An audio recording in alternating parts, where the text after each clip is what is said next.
MDH biryani મસાલા, પારંપરિક બિરયાનીનો અસલી સ્વાદ. असली मसाले सच सच MDH તો ભારે વરસાદથી અમદાવાદના કેટલાક વિસ્તારોમાં પાણી ભરાઈ ગયા છે. દેવાંગ દાણી સહિત દિલીપ બગરિયા કંટ્રોલ રૂમ પહોંચ્યા છે. શહેરમાં પાણીના નિકાલ માટેની અપાઈ છે સૂચના. કમાન્ડ એન્ડ કંટ્રોલ રૂમમાં આપવામાં આવી રહી છે સૂચના. અત્યારે સમગ્ર પરિસ્થિતિ પર કંટ્રોલ રૂમથી નજર રાખવામાં આવી રહી છે. ત્યારે દેવાંગ દાણી સહિત દિલીપ બગરિયા પણ કંટ્રોલ રૂમ પહોંચ્યા છે. કઈ પ્રકારની સ્થિતિ છે એ કંટ્રોલ રૂમ પર પહોંચીને તેઓ સમીક્ષા કરી રહ્યા છે. અત્યારે અમદાવાદમાં જે પ્રકારે મધરાતથી જ વરસાદી માહોલ જામ્યો છે અને અનેક એવા વિસ્તારો છે કે જે આખાય પાણીમાં ગરકાવ થઈ ગયા છે. લોકોને પારાવાર મુશ્કેલી પડી રહી છે. વાહન વ્યવહાર વરસાદે લોકોને હાલાકીમાં રહેવા માટે મજબૂર કર્યા એ પ્રકારની પરિસ્થિતિ અમદાવાદ શહેરમાં જોવા મળી. અત્યારે કમાન્ડ એન્ડ કંટ્રોલ સેન્ટરમાં standing committee chairman Devangbhai Dani અને દિલીપભાઈ બગરિયા જે વોટર કમિટીના ચેરમેન છે તેઓ અત્યારે અહીંયા પહોંચ્યા છે.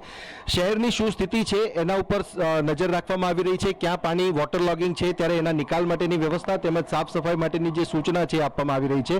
દિવાંગભાઈ, ખૂબ ચેલેન્જિંગ પરિસ્થિતિ થઈ જાય છે જ્યારે વરસાદ પડે છે અમદાવાદમાં કોર્પોરેશનના સત્તાધીશો માટે અને જે એડમિનિસ્ટ્રેશન છે એમના માટે. વરસાદ એ આપણા સૌના માટે જરૂરી છે.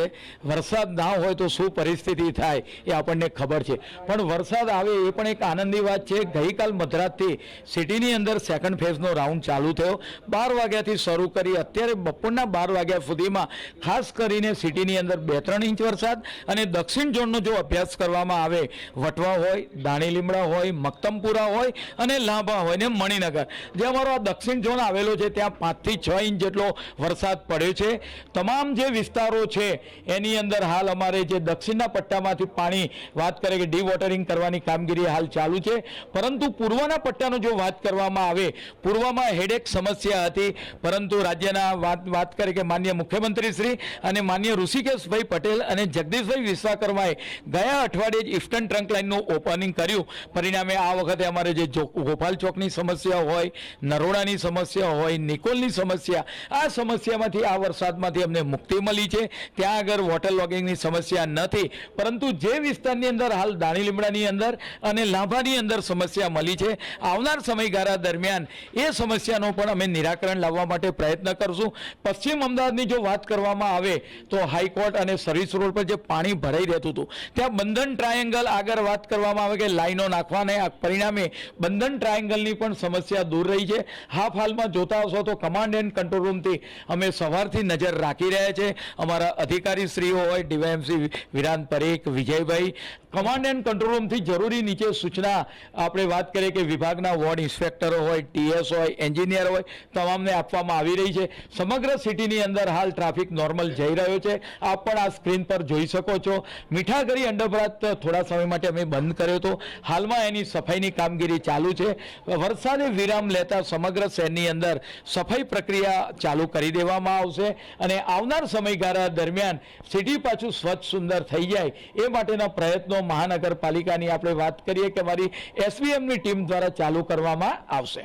અચ્છા, વિરોધ પક્ષના નેતા અહીંયા મુલાકાત લઈને ગયા, નીરવ બક્ષી છે એ પણ ત્યાં મીઠાખડી અંડરપાસ જઈ આવ્યા. એમનું કહેવું એવું છે કે આયોજન જ નથી જેના કારણે આ પ્રકારની પરિસ્થિતિ સર્જાય છે. ફક્ત વાતો થાય છે કે હા અમે આયોજન કરી રહ્યા છે, પાણીના નિકાલની વ્યવસ્થા કરી રહ્યા છે, પરંતુ લોકો હેરાન પરેશાન થઈ રહ્યા છે. ટેક્સ આપે છે તેમ છતાં સામાન્ય રીતે વિપક્ષનું કામ વિરોધ કરવાનું હોય છે. મહાનગરની અંદર આટલા બધા વિકાસના જે કામો થઈ રહ્યા છે, લગભગ 15,000 કરોડ મહાનગરપાલિકાનું બજેટ છે. મેન્ડેટરી સર્વિસ અને નોન મેન્ડેટરી સર્વિસ મહાનગરપાલિકા દ્વારા આપવામાં આવી રહી છે. હાલ આટલા વરસાદની અંદર પણ સિટીની અંદર ટ્રાફિક તમે જોતા હશો તો નોર્મલ કમાન્ડ એન્ડ કંટ્રોલ રૂમથી અમે જોઈ રહ્યા છે, નોર્મલ જઈ રહ્યું છે. 18 થી 19 અંડરબ્રિજ મહાનગરપાલિકાની અંદર આવેલા છે. મીઠાખરી સિવાયના તમામ અંડરબ્રિજ હાલ વર્કિંગ કન્ડિશનમાં છે, જેમાં ટ્રાફિક નોર્મલ જઈ રહ્યો છે. અને આ જે પાણી છે એના નિકાલ માટે અનેક યોજનાઓ અમે કરી છે. ખાસ કરીને આ પાણી વરસાદી જમીનમાં ઉતરે એટલે મહાનગરપાલિકા પર્કોલેટિંગ વેલ 1 પણ રૂપિયાનો ખર્ચો સોસાયટીએ કર્યા વગર સોસાયટીની અંદર પર્કોલેટિંગ વેલ બનાવવામાં આવી રહ્યા છે. તેની અંદર રાજ્યના માનનીય મુખ્યમંત્રી શ્રી ભૂપેન્દ્રભાઈ પટેલ અને દેશના ગૃહ અને સહકાર મંત્રી આદરણીય અમિતભાઈ શાહ ચેરમેન સેક્રેટરી કંપનીને પણ અપીલ કરે છે, ભાઈ તમારી સોસાયટીની અંદર પર્કોલેટિંગ વેલ બનાવો, તમારે 1 રૂપિયો પણ કોઈએ ખર્ચવાનો નથી અને આ પાણી જમીનની અંદર ઉતારો. તો એ માટેના અનેક વેલ હાલમાં બની રહ્યા છે.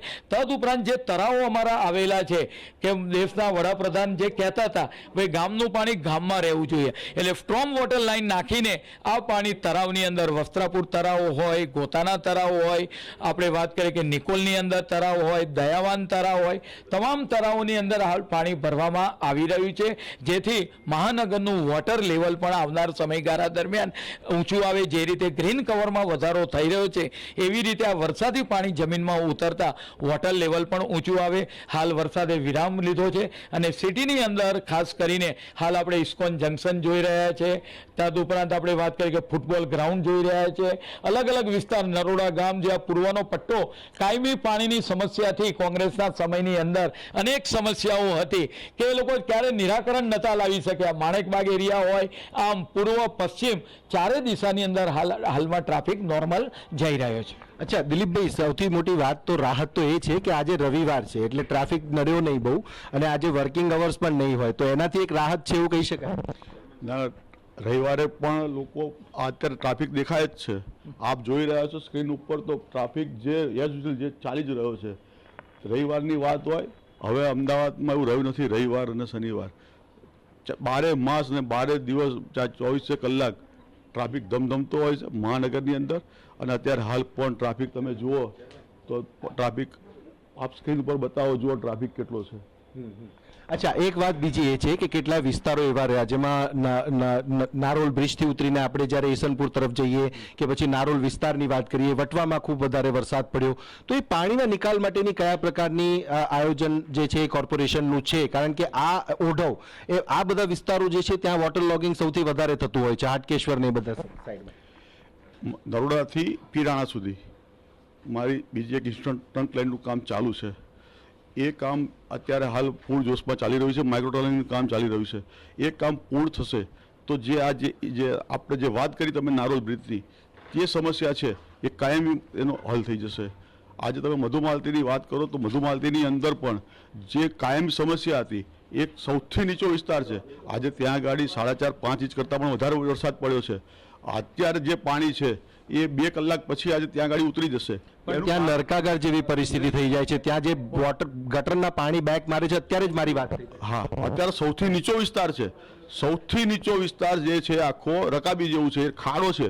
મધુમાલતી જે ખાડો છે, ખાડાના હિસાબે ત્યાં ગાડી જે પાણી છે, ચારે બાજુથી પાણી પ્રેશર કરે એટલે પાણી ઊંચાણ વિસ્તારથી નીચે જતું હોય છે, એટલે પ્રેશર કરે તો સૌથી નીચું હોય ત્યાં ગાડી પાણી સ્વાભાવિક છે ત્યાં નીકળે. એટલે મધુમાલતી જે વિસ્તાર છે સૌથી નીચો છે, નીચો હોવાના કારણે બધું પ્રેશર કરે એટલે પાણી ત્યાં નીકળે. અત્યારે હાલ ત્યાં ગાડી આપણે સ્ટ્રોમ વોટરનું પણ કામ ચાલી રહ્યું છે. આ એક સ્ટ્રોમ વોટરનું કામ પૂરું થશે ત્યાં પણ જે અત્યારે જે સમસ્યા છે એના કરતાં પણ વધારે ઝડપથી પાણીનો નિકાલ 100% થશે. જેમ બંધન ટ્રાયેંગલની વાત કરી, બોપલ, ગોમા, આ બધી જ જગ્યાએ અમારા અત્યારે સ્ટ્રોમ વોટરના કામો ચાલી રહ્યા છે, પમ્પિંગના કામો ચાલી રહ્યા છે. આ બધી જ જગ્યાએ કામ પૂર્ણ થશે એટલે 100% અમદાવાદની જે પાણી જે વધારે લોગિંગ જે 4-4 કલાક ભરાતા હતા એ 100% એક કલાકની અંદર પાણી કલાકની અંદર એનો નિકાલ થઈ જશે. આવતા વર્ષે હવે આ પરિસ્થિતિ નહીં ચોક્કસ ફાયદો થશે. મારા અત્યારે હાલ 36 કામ મેં લીધેલા છે, એમાંથી લગભગ 29 કામ ચાલુ છે. એમાંથી 4-5 કામ આજે બંધન ટ્રાયેંગલનું છે તો ત્યાં ગાડી પૂરું થઈ ગયું છે. ગોપાલ ચોકનું કામ પૂરું થઈ ગયું છે. નિકોલનું, મધુમાલતીનું 50% કામ પૂરું થયું, 50% બાકી છે. આ જે તમામ જે કામ છે એ મારા પૂરા થઈ જશે 100%, એટલે 100% રાહત થઈ જશે. તો લોકોએ રાહતના શ્વાસ લેવાની જરૂર છે, કારણ કે એડમિનિસ્ટ્રેટિવ પોઈન્ટ ઓફ વ્યૂ જે પ્રકારની વોટર લોગિંગની પરિસ્થિતિ અમદાવાદ શહેરમાં આપણે છેલ્લા કલાકોથી જોઈ રહ્યા છે ને આટલા વર્ષોથી આ જ પ્રકારની પરિસ્થિતિનો સામનો તેઓ કરે છે, ત્યારે હવે જે કામો થઈ રહ્યા છે, બંધન ટ્રાયેંગલની વાત કરો કે પછી બીજી ટ્રંક લાઇનની વાત કરો, ત્યારે આ બધા જ પ્રોજેક્ટ જ્યારે પૂર્ણ થશે ત્યારે પાણીનું જે જમાવ જે થવાની વાત છે ત્યારે એ જમાવ હવે નહીં જોવા મળે, જમાવ, અને લોકો જે છે એ આટલી મુશ્કેલીમાંથી પસાર થવા માટે મજબૂર નહીં બને. કેમેરામેન તૌસીફ મલિક સાથે સચિન પાટીલ, TV9 અમદાવાદ. તો અધિકારીઓની આ વાતો સાંભળીને જનતાને કદાચ અત્યારે હાશકારો થશે, પરંતુ મેદાન પર શું એ પરિસ્થિતિ થોડા કલાકોમાં જોવા મળશે કે કેમ? કેમ કે હજુ સુધી વરસાદ રોકાઈ ગયો, એને ઘણો સમય થયો, પરંતુ વરસાદી પાણી છે એ ઓસર્યા નથી. MDH કિચન કિંગ મસાલા રસોડામાં હોય તો આપણે કંઈ પણ બનાવી શકીએ છીએ. રીંગણાનો ઓળો, બટેટા ફુલાવર, ભીંડી મસાલા અને બીજું ઘણું બધું. MDH